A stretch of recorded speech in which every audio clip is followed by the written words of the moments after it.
Et bienvenue à tout le monde sur la chaîne Blaster Joue à Nerf, avec aujourd'hui un nouveau blaster de la gamme Mega, la fameuse série Mega que j'affectionne tout particulièrement pour ceux qui me connaissent. On a enfin un blaster format fusil d'assaut chez Nerf, chez Mega.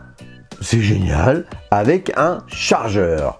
Alors tout de suite, sans plus tarder, on va prendre la boîte que j'ai défoncée pour déballer mon blaster. Ah là, c'est de la boîte Mega, hein, c'est grand. Hein. Donc boîte ajourée. Cette boîte nous disait que c'est un blaster motorisé. Ça nous dit qu'on avait 10 fléchettes Mega standard fournies. Hein. C'est pas les fléchettes Mega AQ-Strike, hein, un peu plus précises, hein, qu'on a vu dans certains blasters de la gamme Mega. Non, non, là, ça on retourne sur du classique. C'est pour les 8 ans et plus. Voilà, ça dit pas grand chose de plus, cette petite boîte. Dans la boîte, on a aussi une magnifique notice collector pour le papou. Donc, dans la boîte, comme on disait, on avait 10 fléchettes Mega. On avait ce magnifique blaster. Regardez-moi ce truc. Hein, quand même. Hein. Celui-là, je l'ai attendu. Hein. Où que je l'ai attendu, celui-là. Avec donc un chargeur de 10 fléchettes. On va sans plus tarder charger notre chargeur. Magnifique chargeur avec des gommes caoutchouc en bas. Quand il tourne comme ça, il ne se casse pas.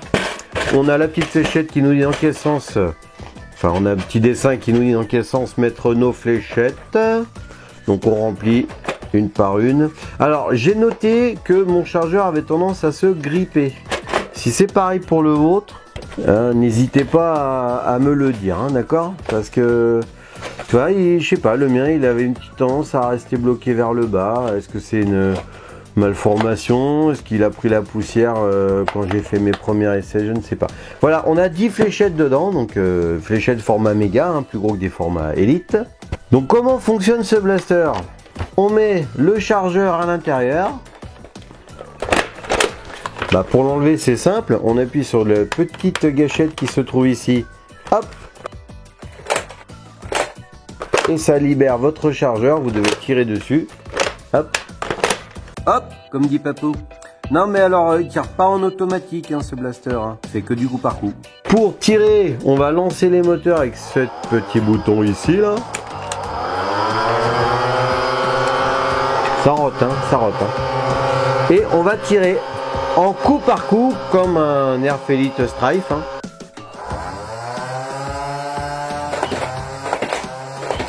Attention. 1, 2...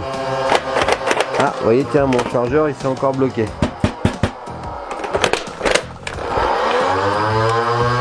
1, 2. Maintenant, on va voir la cadence de tir.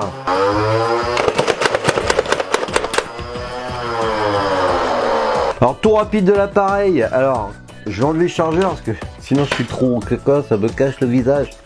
Il est tellement grand, ce beau chargeur. Donc on a un carry handle, hein, dessus une poignée pour balader votre blaster. On a une belle grande crosse là, bien massive, qui n'est pas réglable, mais qui est très confortable pour les grands et les petits, autant que la poignée qui est très confortable pour les grands et les petits. On a des accroches-sangles ici et ici, vous allez pouvoir mettre des sangles pour le porter en bandoulière, votre beau blaster, ou autour de l'épaule. On a un énorme canon ici qui ne freinera pas votre fléchette, ça c'est plutôt positif. Parce que force est de constater que nous avons une détente grise, ce qui signifierait qu'on a un petit peu moins de patates que les blasters identiques, mais vendus aux États-Unis. C'est la norme européenne. Alors, à savoir que aux États-Unis, les reviewers donnent ce blaster pour environ 70 FPS, qui veut dire que ça a la patate normalement. Donc, on verra ce que ça va donner nous tout à l'heure avec les tests de portée. Donc, pour l'esthétique et les peintures et les inscriptions du blaster, je vous laisse aller à la fin de la vidéo où vous pourrez regarder en gros plan tout et vous faire votre propre opinion, les amis. À l'avant du blaster, vous avez une espèce d'angle grip ici là pour bien caler votre blaster dans la main et là vous êtes vraiment très confortable. Finalement, en termes de mécanisme, on va pouvoir tirer en coup par coup, hein, et pouvoir justement, le fait que ce soit du coup par coup, gérer votre cadence de tir plus ou moins rapide. Donc ça permet de gérer votre flux de fléchettes pendant votre partie. Et donc, comme je disais, en termes de mécanisme, coup par coup, on est comme un Strife. D'accord ? Par contre, au terme d'esthétique, c'est vrai qu'on se rapproche un petit peu du Rapid Strike, le fameux Rapid Strike de la gamme Elite. vous avez à l'avant et à l'arrière des organes de visée qui vont vous permettre d'aligner pour viser quand même, hein, malgré tout. On a un côté pixelé au niveau du camo du plastique, c'est très très beau. Ce côté-ci, on voit une excroissance, les moteurs sont ici avec des gros flywheels, hein, des gros rouleaux qui vont envoyer votre fléchette de façon électrique. Et comme toujours sur les blasters électriques, si vous laissez bien les moteurs se lancer comme ceci, vous irez beaucoup plus loin et beaucoup plus fort. C'est des fléchettes méga, hein, donc quand elles volent, elles font... Ça j'adore. Le compartiment à piles est dans la crosse. Donc on va y mettre 4 piles C, hein, de type C, des LR14, donc ça déjà commence de la bonne pile, hein, tu vois, ça va faire un peu de poids dans la crosse. Moi limite je préfère l'avoir là, le poids, qu'à l'avant du blaster, tu vois, ça c'est une question de choix après. Hein. Ah, c'est pratique ça pour ouvrir le compartiment des piles.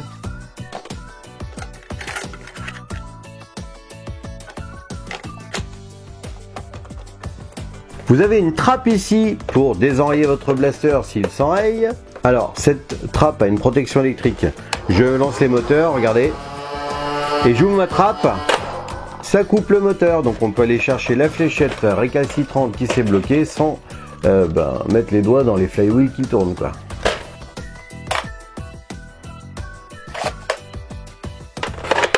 A noter que la petite gâchette pour lancer les moteurs est un petit peu dur, je trouve. Quand tu veux tirer, il faut bien enfoncer la gâchette d'accélération des moteurs afin d'avoir un mouvement très fluide de la détente. Et à noter aussi que la détente, ici, a une course assez longue pour tirer la fléchette. Un grand coup, un grand coup. On a un magnifique rail de personnalisation dessus. Ouais. Mieux.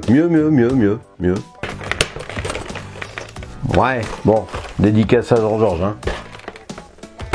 Faut vraiment le prendre de partout, hein, ce blaster. Hein. C'est vraiment hyper pratique.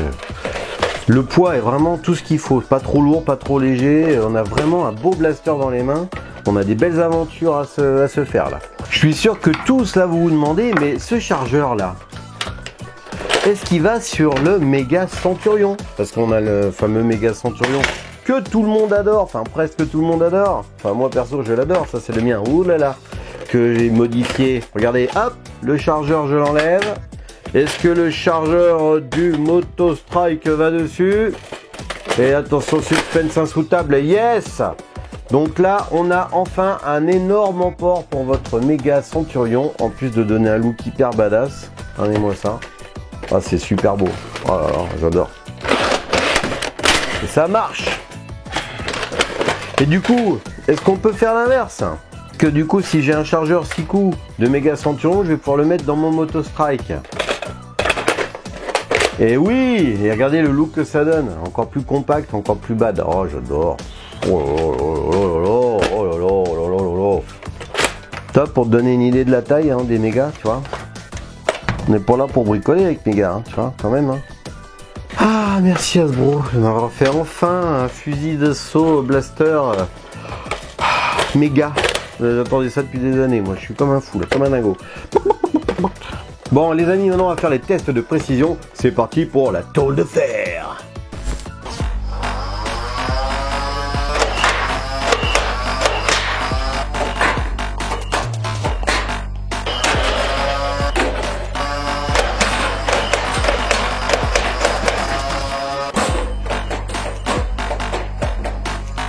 Bon bah vous avez vu, à 5 mètres avec des fléchettes neuves, c'est relativement précis, hein, comme d'habitude, j'ai envie de te dire, hein, par exception.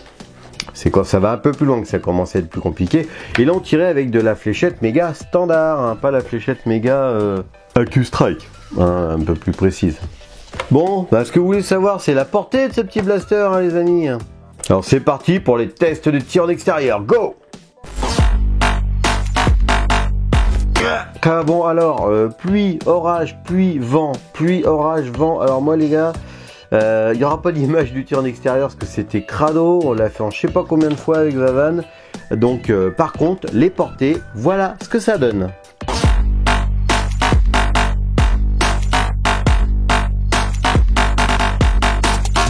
C'est pas mal, hein, en sachant que c'est quand même un peu bridé pour l'Europe. Hein, donc imaginons ce blaster un petit peu modifié, ça peut être... Voilà, ça balance quand même des grosses fléchettes méga, hein, c'est plus lourd que de la fléchette élite. Hein.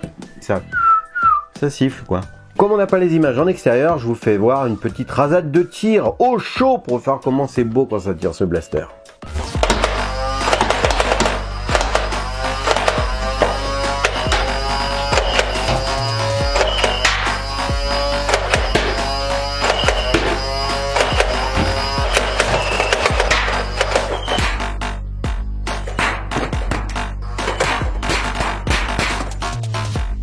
Donc la conclusion les amis, bah écoutez,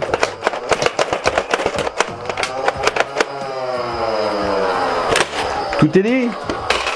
Bah la conclusion, j'adore ce blaster, hein, sans vous en doutiez.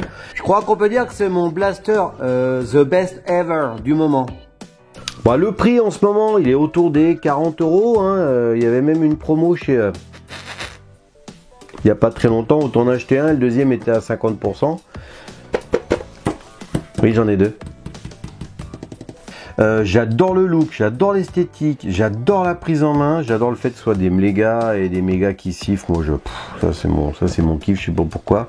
En plus, c'est des grosses fléchettes, toi, pour les bonhommes comme moi, je les habille moins, je les garde plus longtemps, j'ai plus de facilité à les manipuler, tu vois, bon.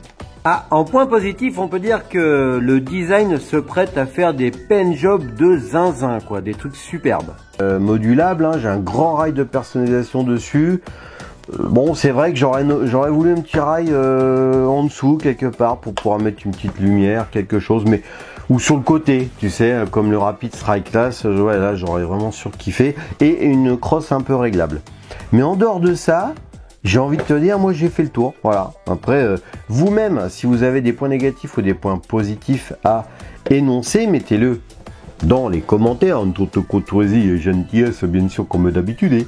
Un gros point positif, c'est que c'est enfin un blaster type fusil d'assaut dans la gamme méga, on n'en avait pas encore. Hein.